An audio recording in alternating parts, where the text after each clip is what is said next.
start with some sad news. James Gemitter, his mom, Kim Gemitter, suddenly passed away on Sunday morning, really early Sunday morning, and it was sudden. And just ask all Mountaineers to be thinking about James and his family and be praying for him. But wanted to make y'all aware of that. From that, go into the TCU, kind of recap the game. As I said after the game, and I feel the same way after watching the video, is our guys competed, they fought, they played the game the way you're supposed to play it on Saturday, and at the end of the day, we just didn't make enough plays at winning time. Not the outcome we wanted, but the standard of how we play that was met. Big missed opportunity. You don't get very many opportunities to play a top 10 team, undefeated team here at home, and so big missed opportunity. Kind of recap each phase. Special teams, I thought really nice job overall. Punt, we created a takeaway there. We covered really, really well against Darius Davis, who coming in the game was the leading returner in our league. Our punt block team affected a punt. Created, their net punting was, I think, almost a half of what they had coming in the game. I thought our kickoff coverage did an outstanding job on Davis as well. Parker Grotehouse moved the ball around, and we covered. Really, the only negative aspect was our kickoff return unit wasn't very good. We started behind the 20 a couple of different times. We've struggled there. We've got to be better. But I thought our special teams really performed well on Saturday. Defensively, the first half was bad. Way too many explosive plays. But they gave us a chance to win in the second half. Thought we pressured more. We played the run much better. We tackled in space much better.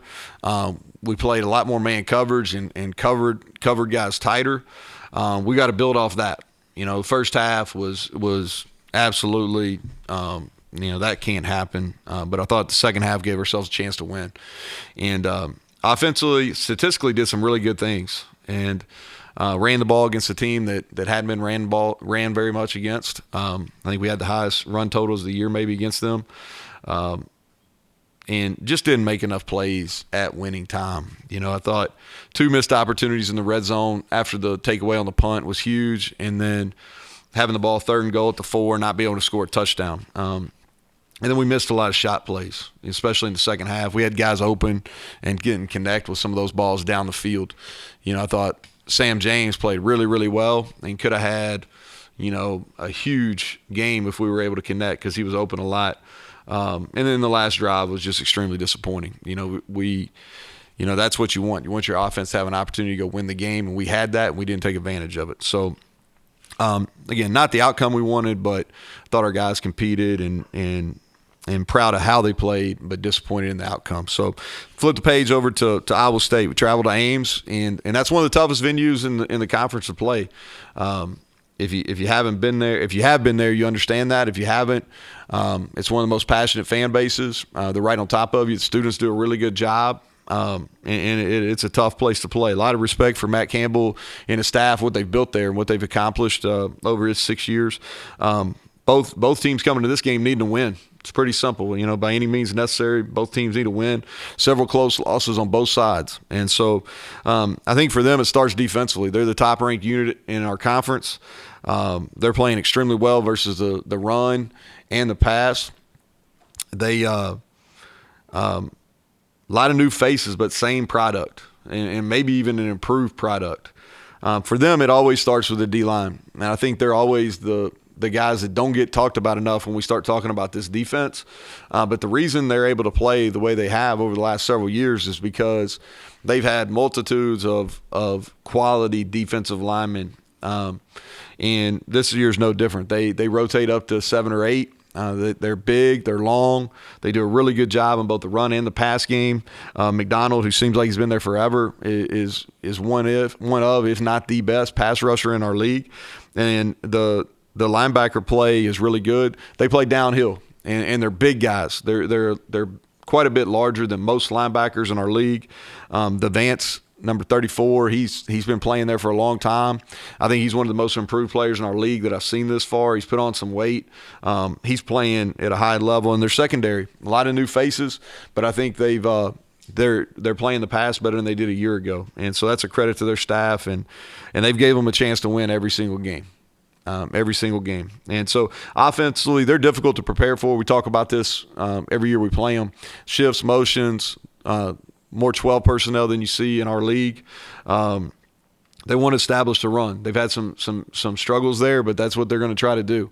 They're going to try to establish the run. And then Xavier Hutchinson, they're getting him the ball as many ways as you possibly can. He's the most targeted receiver in the country. I don't know if he has the most. I know he has the most catches in our league. If he doesn't have the most catches in the country, I bet it's close. They're extremely creative. He's got great ball skills. He wins one-on-ones. They've got some other receivers that are starting to step up too, where you can't just strictly go on him. I think Deckers is getting better. He throws a really nice ball. He stands in the pocket. He has courage. And then special teams wise, they're solid. They've got young specialists. Their punter is playing really well. They've gone to a very similar punt that we use. They're in the top 5 in the country in punt return defense. They're covering really well.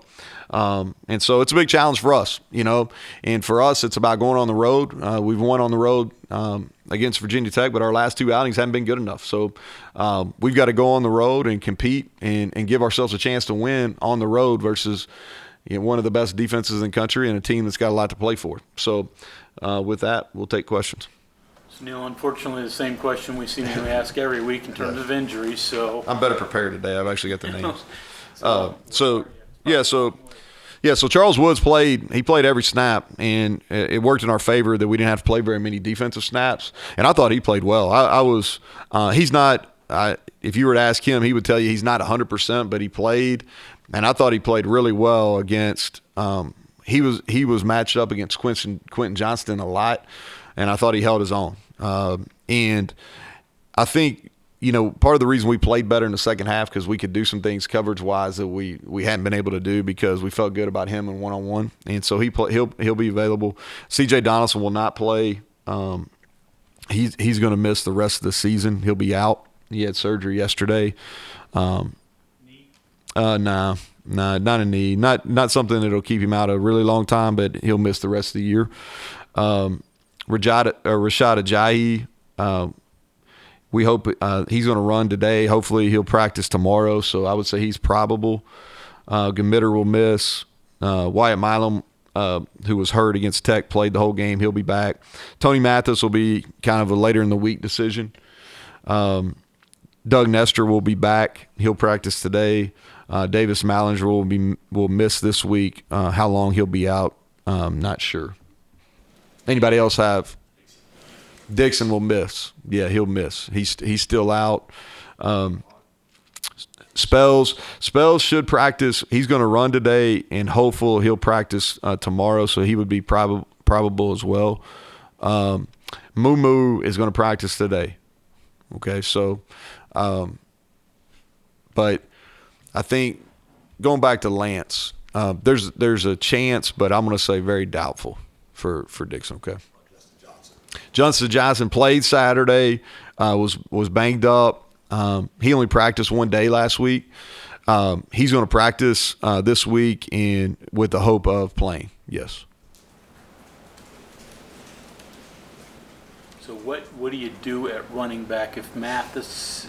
Yeah, so we're going to see. Yeah, we're going to see kind of how Tony does, and it has to be. And I give you all the same answer, which I know is not necessarily what you want to hear, but the reality of it is anytime there's injury, while you hate it for the guy, all right, for that individual, and you have limited depth, but it creates opportunities.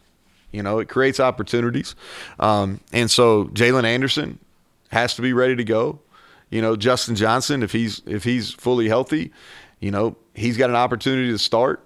And then Jalen Anderson's got to have to be ready to go. Ruckert's got to be on deck, and then we've got to be creative as coaches too to create some carries. And so that's what we'll do. But hey, it rolls on, and trust me, I wish we had CJ, I wish we had Tony, I wish we had all of them. And we've ran the ball well, but we've also ran the ball pretty good regardless of who's been back there. And so if it's Jalen, if it's JJ, if it's Rucker, whoever it is, the expectation we've got to block, and they've got to make the right read and be able to break some tackles. How did you feel Jalen fared, Yeah, he did. I thought he had a nice short yardage run. He had one run where he broke a couple tackles. He didn't really have a chance on that. We missed a block right at the point of attack, so that one's in the last drive. That's not a fair evaluation.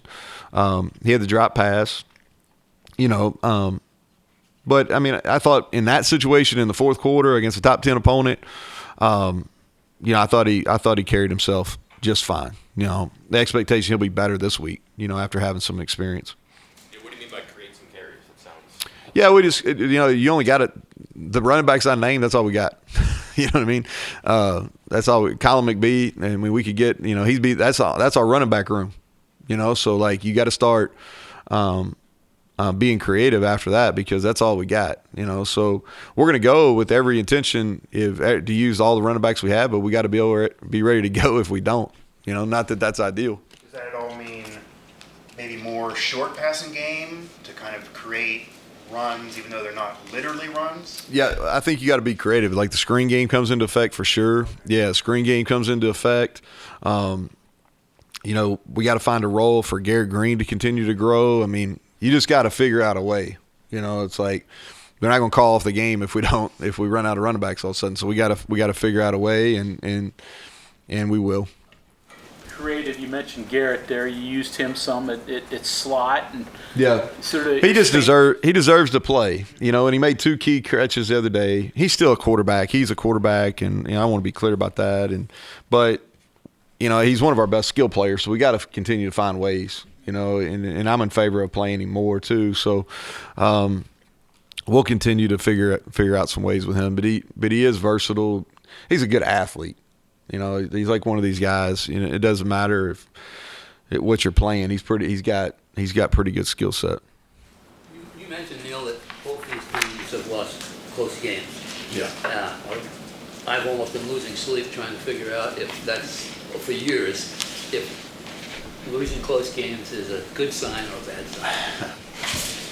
You've been covering games a lot longer than I've been coaching them, so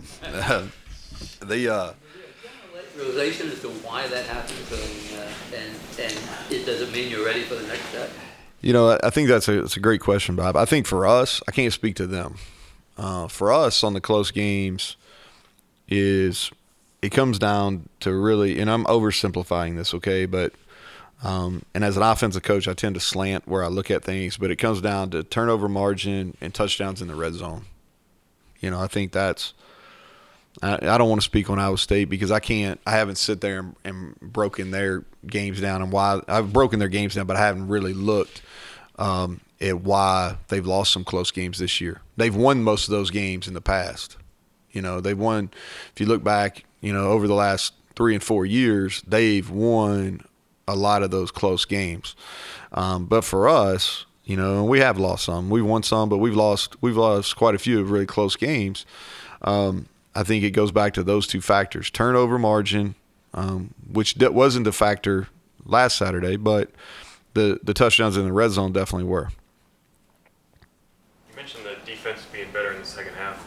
How do you make sure that carries over into Iowa State versus the first half? Well, I think confidence will help. I think that having, that group was the top-ranked offense in our league. And y'all can check me on that, but I'm pretty sure going into the game, I don't know how they came out of the game, but going into the game, they were a top-ranked offense in the league. They'd ran the ball for 200-plus yards in every league game coming in, and they'd scored 38-plus. And we held them to without a touchdown until the 4th one go ball, in the second half. So they had 2 field goals before that, and we had created some opportunities to get them off the field. And so our confidence level should grow.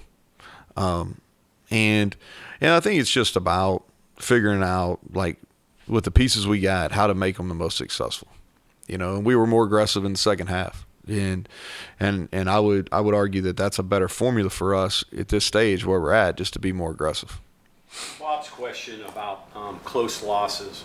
As the week goes on and you study them, do you look for reasons or why they're losing these close games to maybe kind of figure out, okay, we get into this game and we're in this situation, what's happening, why are these? Yeah. They're playing a lot of low scoring games. So the thing that's unique about them is lower possession games than normal. Fewer amount of plays in their games than normal on both sides of the ball. And so in their they've been in lower scoring games than almost everybody else in our league. So that's the thing that's unique. And so, we will, as we get going in the week, and once we get post installing the game plan today and you start looking to, some situational things, those will creep into it for sure. But that's the things that stick out to me right now that are a little bit unique about this team is the lower number of possessions, lower number of plays in the score of those games. Much of an emphasis this week will be on the first quarter, the start, considering the start at Texas and at Texas Tech. Well,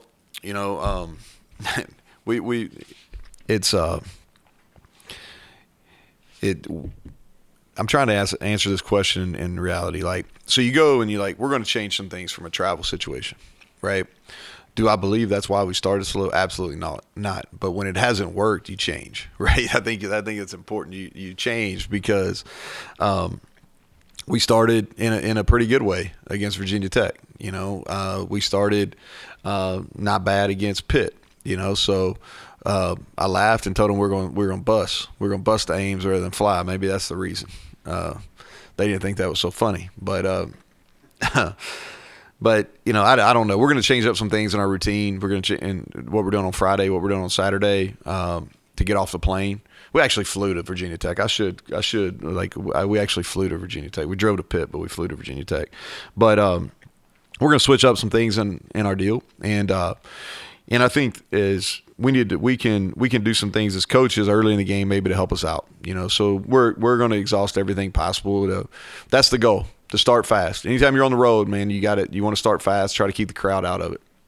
Do you have any thoughts kind of to that end on the roller coasterness, I guess, of the season, bringing up that you have the Baylor win, kind of the vibe even improved, but then it dips back again. And then last week, certainly playing really well against a top 10 opponent, but there's going to be critics out there that are going to say that the trend then would just be to dip back down. Yeah, and what I would say here's what I would say is because I got to look at the whole thing all the time, right? Y'all get to write about it and then leave it. I got to live it all the time, which sometimes not real fun. But so the only game, all right, that I really have an issue with how we played, okay, is at Texas Tech. Now Texas, we didn't play well, right? We didn't play well, but the product is not. We just didn't make plays, right? And we had some drops and things like that. The only issue where we weren't mentally ready to play, we didn't play the game in the correct manner was the Texas Tech game. All right, so for us now is, all right, how do we get off this? And we got to make our guys understand that the standard's a standard. You have to play up to the standard, regardless if we play on the Moon or we play in Ames, Iowa, or we play here in Morgantown, West Virginia. The standard is a standard, and regardless of where we play, who we play, you've got to play the game in the correct manner. So that's the focus this week. That's the message. This is going to be a 4-quarter game that's going to be extremely physical. That's going to go into the fourth quarter. And then when it becomes winning time, we've got to be able to make those winning type plays that we didn't make a week ago. You said Ames is a tough place to play. It seems like everywhere you've been could be called a tough place to play. Is there different place to place, or is a tough place just a tough place? Yeah, the thing that's different about I don't think every place is a tough place. If you went back and I probably didn't say a tough place on every one of them. All right, so there's probably a clue there. But the thing that Ames does a really good job of, their students are there, and they're right behind the bench. They're vocal. I thought Ames was a really hard place to play when I was a coordinator in the league back in 10 and 11 and 12, playing there twice. Their fans always come, regardless what their record is or how the game's going there, and they're really loud into it. And the acoustics of the stadium are very similar to ours. You know, like our stadium wasn't full on Saturday, but it got really loud there at certain times of the game, and it's the same for in Ames, and it's not an easy place to travel to too. Iowa State's defense the scheme was very unique originally. Do you see it a lot more now, and what makes it so good? So you see the structure of it more, Greg. Like TCU is structured very similar. You know, multiple teams in our Kansas State is structured very similar. They all have their different nuances. Iowa State was the originator of this kind of 3 safety, and they play their run fits are unique. You know, they play the run different, and then they have all the answers. You know, that's the thing. Like defense coordinator, he does a great job, and he makes really good adjustments in the game. And you look at their second half, and there's multiple reasons why they're better in the second half, but you look at their second half, and it's impressive really over the last 3 years what they've done defensively in the second half of ball games. So carry over there then, because you talked about TCU getting from 3 to 8-man box just like that. Same deal, right? Same exact deal. Yeah. You know, you look at it and you're saying, oh, man, they're playing, 5-man in the box. They're playing 4-man in the box. Well, it's an illusion, because they got everybody's eyes are in the backfield. So the minute that ball goes to the belly of the running back, they have the ability to get, one more than you can block at all times. You mentioned not the Texas Tech game not being ready to play. Does the coach sense that during the week coming up? And what are the dynamics that happen? Like you turn around this week, Kansas State beats Oklahoma State 48-0. That comes out of what will. Yeah, that's so against Tech, like you don't. A lot of times you do, Bob. A lot of times you feel it and you kind of you're worried about it. And that's more the case kind of when you're rolling, and because you worried about complacency, that's. But we actually practice well. We practiced really well on Wednesday against Texas Tech. Not very good on Tuesday, and then our pregame stuff Saturday morning was good. The issue at Texas Tech was how we responded when the offense didn't score when it was 17-7. That was the issue in that game. If you look at everything up to that point, and we went 4 possessions in a row without scoring, and when it's 17-7, and for whatever reason, as a football team, we did not respond. Not that we played great before that, but the response wasn't very good. But no, to answer your question, no, you don't. I didn't sense that. If I did, we there's some things you can do to kind of they kind of, whether it's talking, whether it's doing some different things from a practice perspective. If you sense that, then you can fix that, all right, or make a chance to fix it. Is there anything you can do mid-game if something like that happens, like if a Texas Tech game is unraveling and maybe you're even wondering about effort or whatever during the week that matriculated to the game? Is it just, oh man, we're kind of screwed today, or is there anything? No, you got. I don't think. Yeah, no. I don't think you ever wave the white flag. Yeah, I don't think you ever wave the white flag. No, a couple things happened that game. Some of your emotional people, really, like a Tony Mathis getting hurt within a game. That was really Wyatt Milam, those things. And then JT struggling for probably the first time. That's kind of, I think those are some issues. And those are excuses, so I'm not saying that's why, but I'm saying the potential from an emotional standpoint, those are some reasons why that could have happened. Does that make sense? But I don't think you ever throw the white flag up. You try to fight it every bit of it. It didn't work in that game. It's worked some other ones, Yeah, I was going to ask, is there anything in particular, generally speaking, not even just maybe getting away from that game, that if it does occur this week, that maybe a fan could look for? Yeah, well, I think that if you look at it, like our second half at Texas was much better. Our comeback versus Kansas, I think there was some times in that TCU game and the Baylor game, we're down 10, and fight back and get into it. The TCU game, there were some times where that game kind of teetered and we fought back and got into it, And so I think those are some positive things that have happened this year. Going back to your point on the secondary being more aggressive, or I guess the defense, not just the secondary. Earlier in the season, I don't think that was probably the opinion, that maybe that wouldn't have been a good idea because different reasons. Feel better about certain things, or is it as simple as having Charles back and that helps? Well, I think that helps. You know, a real simple answer to that, Mike, is having Charles back, it helps. The other thing too is, like, we've got several guys out now, right? And I think you got to play to your strengths sometimes. You know, sometimes, like, you know where you have your issues, and you're trying to cover up some of your issues sometimes, when maybe the better answer is to play to your strengths. And so that's what I've encouraged our defensive staff is, let's just play to our strengths, you know. And now Charles allows us to do that, and we can play some different coverage types because he doesn't need as much help. And so I think that, that allows you. You know, I think that's a fair assumption. Do you have other strengths now that you have acquired or developed? Well, we're starting to blitz better. Yeah. You know, we're starting to blitz better. And so I thought we hit home with some blitzes on Saturday. It's the first time. And really, you know, late in the Texas Tech game, we hit home on a couple blitzes, you know. And so that was kind of the start of it. And then and we won some one-on-one pass rush in some one-on-one pass rush situations. You know, we were dropping 8 there, probably a little bit more than we needed to. So we started, our strength at our defense right now is in our front, you know, and allowing them more opportunities to do what they do best. 70-man travel roster you mentioned before. Sometimes that's difficult, even though it sounds like a lot. You massage that. Does Rucker have to travel? Yeah. So he'll definitely travel for sure. We'll travel. And really, it comes down to who's available on Wednesday. You know, like almost not everybody on our team, but nearly everyone on our team at this point in their career would need to practice by Wednesday to be able to play. There's a few exceptions to that. Okay, so after Wednesday's practice, we'll finalize the travel roster based on who is able to practice Wednesday. Thank you, Coach. Is that it? Yep. Okay. All right. Thank you all.